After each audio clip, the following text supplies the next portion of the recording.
All right, what's going on, Embrace? Happy New Year, everybody. If we haven't met, my name is Brian. Thanks so much for being here. Thanks for checking in online. Do you remember what it was like this time last year? We were certain that 2021 was going to fix everything. We're like, just be done with 2020. And we got through 2021 now. I hope it was a great year for you. I hope 2022 is even better. And I don't believe it's a mistake that you're here today. I don't think it's an accident. I think God has something for you. The title of my message today is called Do the Math. And there's a few people in my past that would be like, Brian, that's ironic that you have a message called Do the Math. They would be Mrs. Sandine, Mr. Raichi, and Mr. Wilbur, all of my high school math teachers. They'd be like, you can't do a message on math. You're the worst at it. And it's true, I am the worst at math. But this is more about relationships than math. We will go through some numbers too. But with our relationships, it's not just husband and wife. I'm talking about all relationships. How do we make all of our relationships great in 2022? Boss, employee, crazy uncle and nephew, brother, sister. Like, how do we make all of our relationships the best they could possibly be?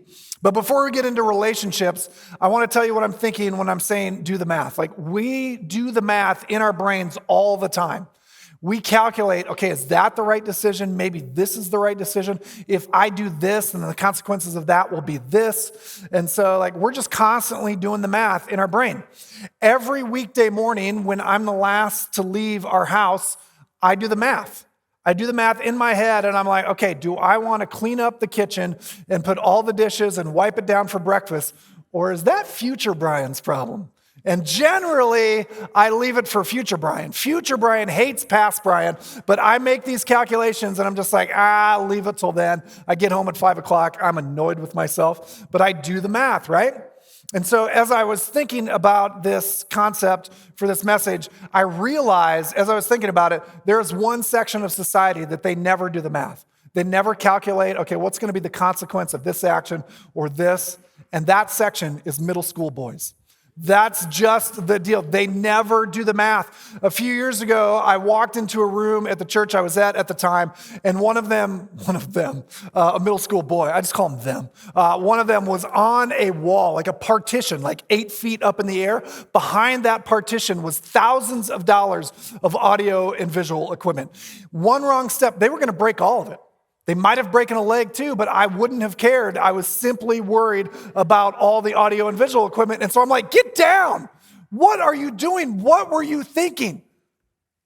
I don't know. That was legitimately the response. And I believed him. I guarantee you. He was like, I didn't really think about it, man. I just do stuff. That's middle school boys. They don't calculate. They don't do the math. Or do they?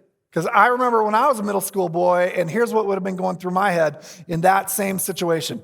8-foot wall, I would have been thinking, Brian, if you get up on that wall, all the ladies are going to be like, that guy, he's athletic, he's fearless, I want him to be my boyfriend. So maybe they do the math, but we're always making calculations. What's the right thing to do? What's the wrong thing to do? And as we get into relationships, it gets even more complicated. Because in relationships, like I do something, you respond.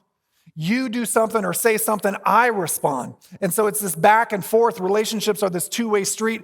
There's an emotion on every corner, right? So we're just constantly like changing kind of how we respond, or we're thinking, okay, how do I respond to that? What do I do? What's the right thing in this moment? And back and forth it goes. So an example would be your boss makes a decision that you don't love. You have two options. You do the math. Should I respond with positivity and just move forward? Or should I smile at him or her and say, hey, great decision, and then go behind their back and tell everybody what a moron they are, right? Like we have that option. We can do the math on that. For you parents that have a teenager, what if your teenager lashes out at you in anger, right? Like they lash out at you, you have two options. You can return with anger, or you can take a moment. Step away, let your emotions calm down before responding.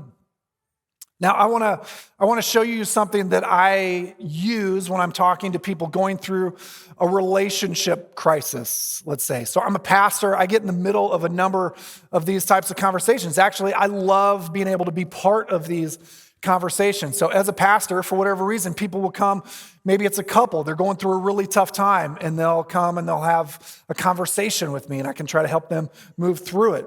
I have conversations with students who can't get along with their parents. I have conversations with individuals when their bosses say, hey, you got one more chance before you get fired. And they're like, Brian, what do I do here?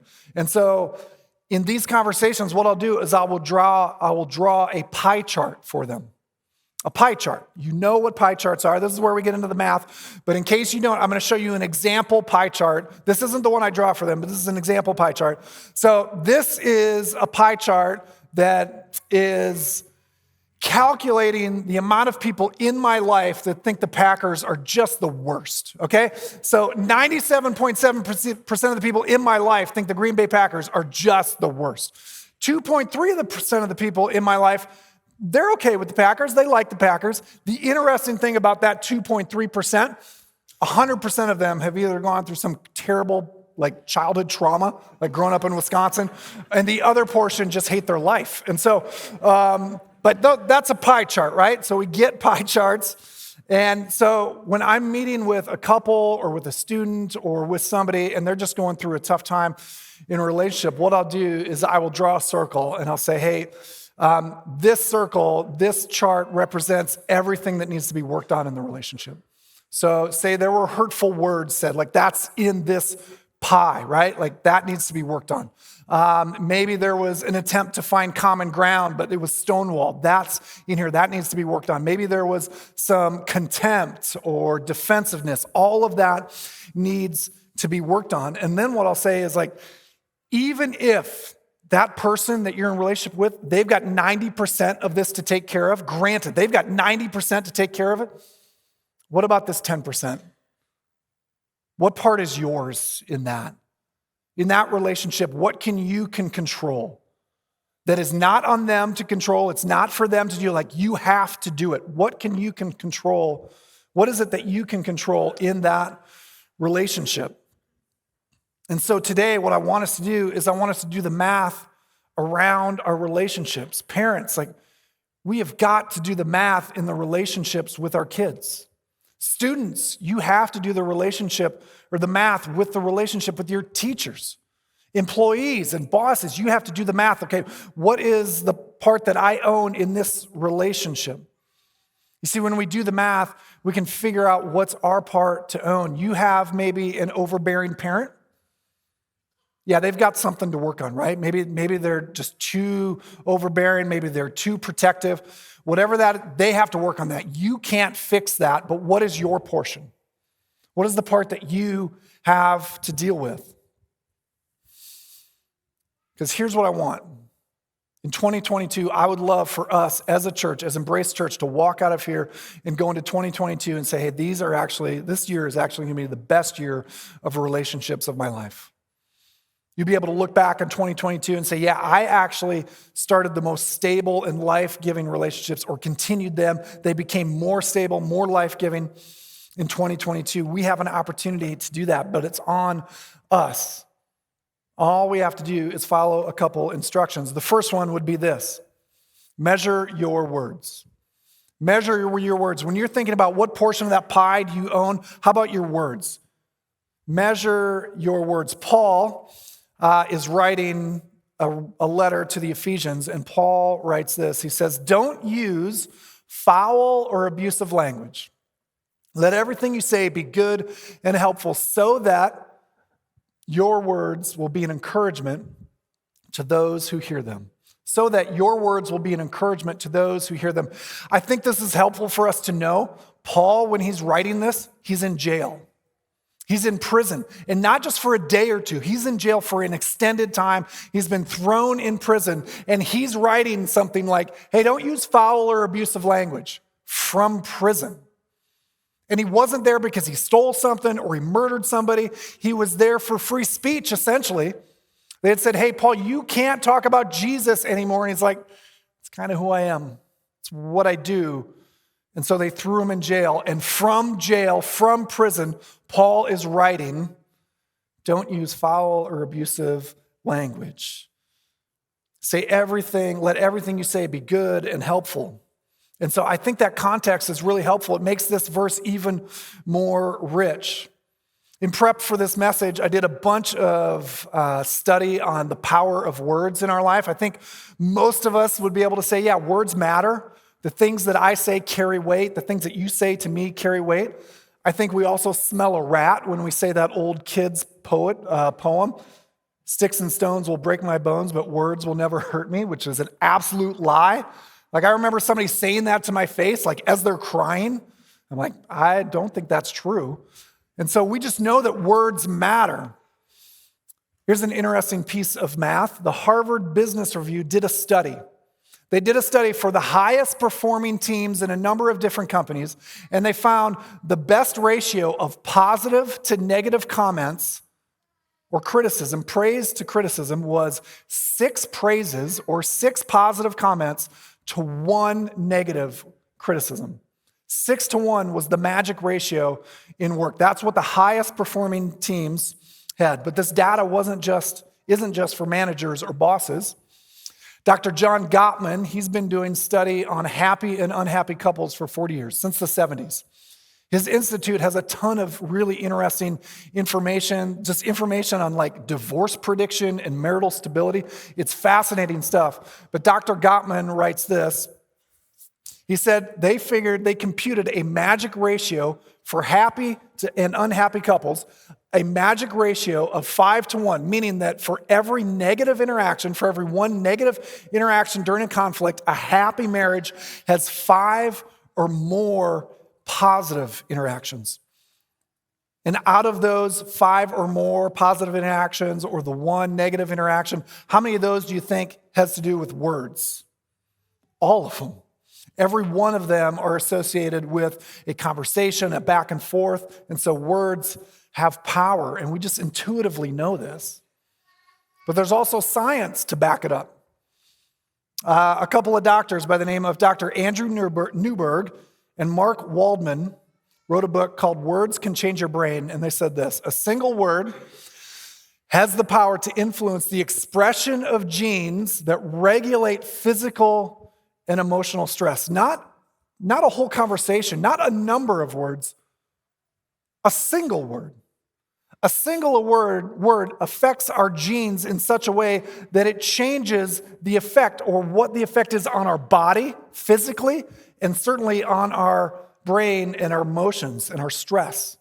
Like that we knew, but it's also affecting us physically. And the interesting thing, when Paul's writing from prison 2,000 years ago, he doesn't have access to any of this.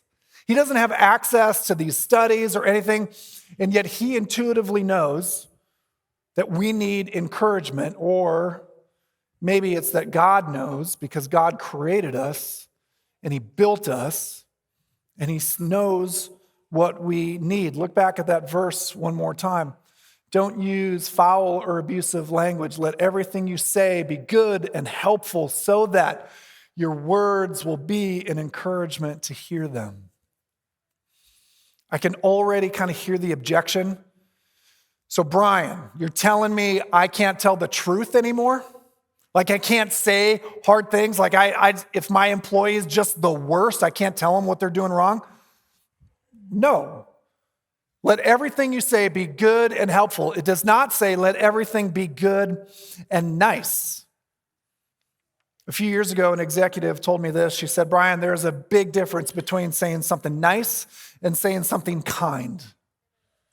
Saying something nice and saying something kind. And what she was telling me, what she taught me was this. She said, Brian, you might want to say the nice thing to avoid a truth or not hurt a feeling. That's actually unkind. If you say the nice thing so that you don't hurt a feeling and you avoid a truth so that they can't grow, that is unkind. And so this verse leaves a ton of room to say the hard thing. Now, how do we say the hard thing? That's a whole different thing. But this verse gives us an opportunity. Let everything you say be good and helpful. Measure your words. When we're thinking about what portion of the pie is ours in that relationship, maybe it's your words. Measure your words in 2022, because no matter how they respond to you, that other person in the relationship, whatever that looks like, they don't own your words. Your words are on you, not on them. And so in 2022, measure your words. The second instruction to have a really healthy relationship in 2022 is calculate your actions. See how I'm using all these math terms? I'm pretty proud of that. Calculate your actions. Now, I love how Jesus interacted with people. I just love, he was an amazing teacher, but the way that he interacted with people was remarkable. If people have a question about faith and they bring a question about faith to me, or they bring a question about, hey, I don't know what to do in this situation with this person, I will often say, well, let's look at how Jesus interacted with people. What are the words that he said to them, but what were the actions as well? How did he interact with them? What did that look like? And Jesus, the way he treated people, he showed them love and he challenged them both with words and with actions. And we get a great picture of this in the book of John. John is one of Jesus' disciples, and we get this story. And if you didn't grow up in church, you haven't heard this story, that's totally fine. But if you grew up in church, you've probably heard about the Last Supper. We know it as the Last Supper, but it was the last meal together for Jesus and his followers. His followers didn't know it was their last meal. That came as a surprise to them, but Jesus knew. And so Jesus is pretty meticulous with his prep for this. He had sent a couple disciples into town. He said, hey, here's where to find the room that we're going to meet in, because it's not like he had a house. Jesus was homeless during his ministry. And so he said, hey, here's a room for us to meet in. Here's the food I want you to get. I want us to have a great meal together. So they're all together having this meal. And Jesus does something a little strange. He gets up from the table. He gets down on his hands and knees, and he goes to each and every follower of his, and he washes their feet. From one to the next, to the next, to the next, Jesus washes their feet. And understand what's happening here. In ancient Israel, you didn't have shoes like we have today that cover your entire foot. They had sandals, and they walked everywhere they went. And so their feet were gross and dirty and muddy and dusty. And Jesus is down on his hands and knees, and he's washing their feet. The other thing, when they were having a meal together, they weren't at a high table with their feet under and hidden. They were at a low table, reclining, feet outstretched towards each other. This is just a little bit of personal information about me, but I am not a foot guy. Fellas, if we're together, keep your feet hidden behind your shoes. That's gross. Okay, unless we're playing sand volleyball like Maverick and Goose, keep those feet hidden. Ladies, you generally do a better job of grooming your feet. You're fine. Guys, your feet look like a hobbit's feet, so gross. Just keep them back. But what Jesus was doing, he's washing their feet in this moment. It's gross. It's dirty. It's also something that a servant should have done. But they didn't have a servant. There wasn't a servant at the house for them. When they walked in, the thing to do, the ceremonial thing to do would have been to have a servant wash their feet as they came in. None of Jesus' disciples thought of this. It never even occurred to them to wash each other's feet. And here's the Son of God, their master, down on hands and knees, washing their feet. And then Jesus says this: do you understand what I've done for you? You call me teacher and Lord, and rightly so, for that's what I am. Now that I, your Lord and teacher, have washed your feet, you should wash one another's feet. I have set an example for you that you should do as I have done for you. Now that you know these things, you will be blessed if you do them. Jesus is such a great teacher. He doesn't just tell them what to do. He actually does the action. He does the thing, and then he talks about it. And so he washes their feet. They're all stunned. They're like, I don't know what's happening right now. This is very strange. And then he says, do you understand? Which, students, you get this. Anytime a teacher asks a question and you don't know the answer, what do? You look away, right? You don't look that teacher in the eye. You're looking away. Jesus says, do you understand? And all the disciples are looking at the ceiling, checking their watch that has not been invented yet. And they are looking around, And Jesus says, do you understand what I've done? And they don't understand, so Jesus decides to tell them, but before he tells them, he reminds them who he is. He says, you call me teacher and Lord, and you're right. I am. And when he said that, he was reminding them, as a teacher, he was entitled to their respect. As their Lord, he was entitled to their worship. And he's on his hands and knees washing their feet. And so Jesus, as their teacher and their Lord, what could he have done? He could have just said, hey, wash each other's feet. That's what you should do. And they would have done it. They loved him. He was like that coach that you'd run through a brick wall for. You'd do anything for him. If Jesus had just said, hey, wash each other's feet, and they would have done it. But he didn't do that. He washed their feet. He asked them if they understood. He reminds them who he is. And then he says, now that I, your Lord and teacher, have washed your feet, you should also wash one another's feet. Now that I've done what a servant should do, you should wash each other's feet. If I can do it, you can do it. I'm not going to ask you to do anything I haven't already done. Wash each other's feet. And he could have dropped the mic and walked away, but he doesn't. He finishes with a promise. Now that you know these things, you will be blessed if you tell others to do them. That's not what it says. Now that you know these things, you will be blessed if you intend to do them. That's not what it says either, is it? Now that you know these things, you will be blessed if you do them. All of this is happening hours before Jesus is arrested. Jesus understands that that's coming. He understands that that's next. He knows in this moment, the disciples will remember every piece of this interaction. Why? Because we remember the emotional moments, don't we? Where were you on 9/11? That pops up into your brain for those of you old enough, doesn't it? What were you doing when you got the call that your parent had died? You remember, don't you? Because you remember the emotional moments. And Jesus, knowing that this is going to be an emotional moment, an emotional next 3 days, an emotional next few weeks and lives for these followers, he knows they're going to remember what he does in this moment. And what does he do? He serves them. He understands that as they take their last breath, 80 years later, whenever that would be, they will remember this moment, and Jesus takes that moment to serve them. In 2022, will you calculate your actions, and into those actions, calculate what it would look like to serve that other person? Because that is exactly what Jesus has done for us. Let's look back at this chart. I'm probably being generous with 90%, but let's just say that's true. Let's say it's the other person in the relationship that has 90% to work on. Probably generous, but let's just go with it.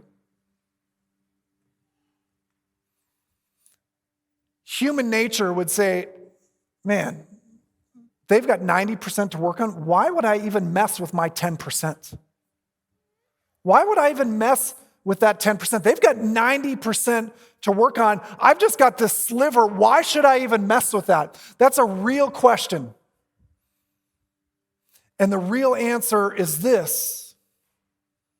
If there were a pie chart for your relationship with God or my relationship with God, it would say 100% is yours to deal with.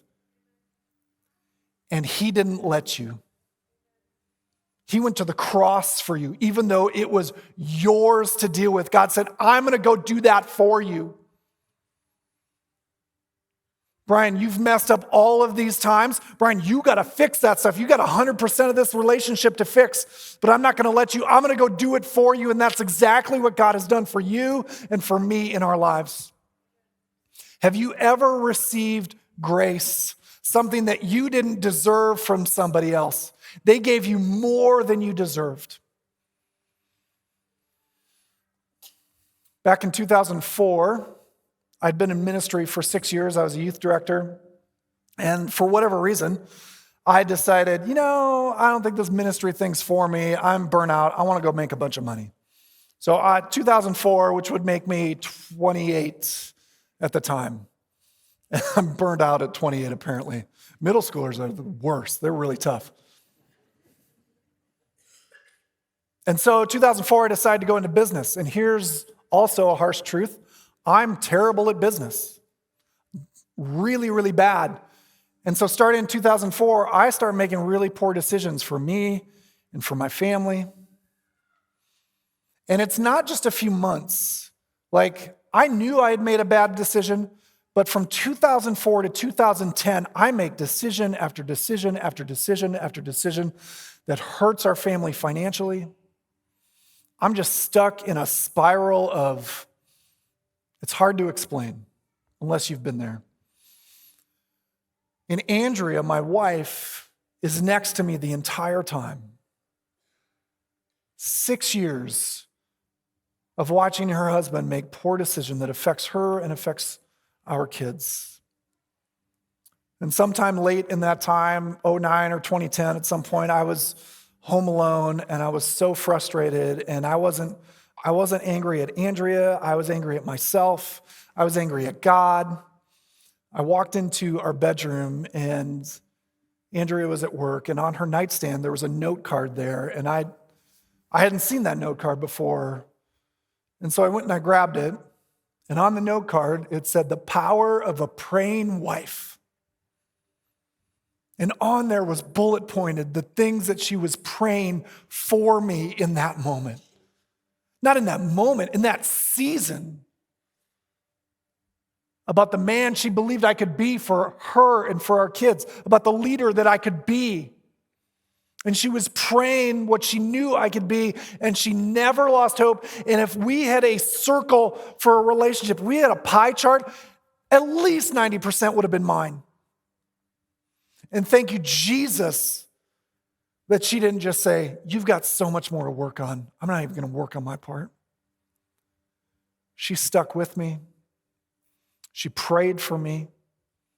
Of course, she had some things to work on. Nobody is perfect. In 2022, what does it look like for you to extend grace to that other person? What does it look like to give them something that they don't deserve? Because that's exactly what you and I have been given. Let's pray. God, I thank you for each and every person in this room. I just pray a blessing over them as they think about their relationships. And for all of us, there's probably one or two that just come immediately to mind.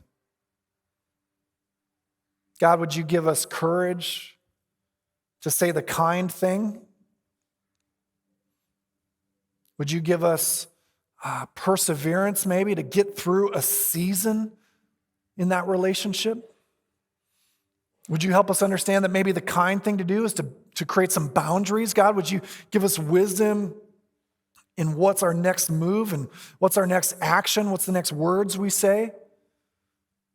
God, my prayer for each and every person here and that can hear the sound of my voice would be that you are in every relationship that we have and giving us the absolute best of them for 2022.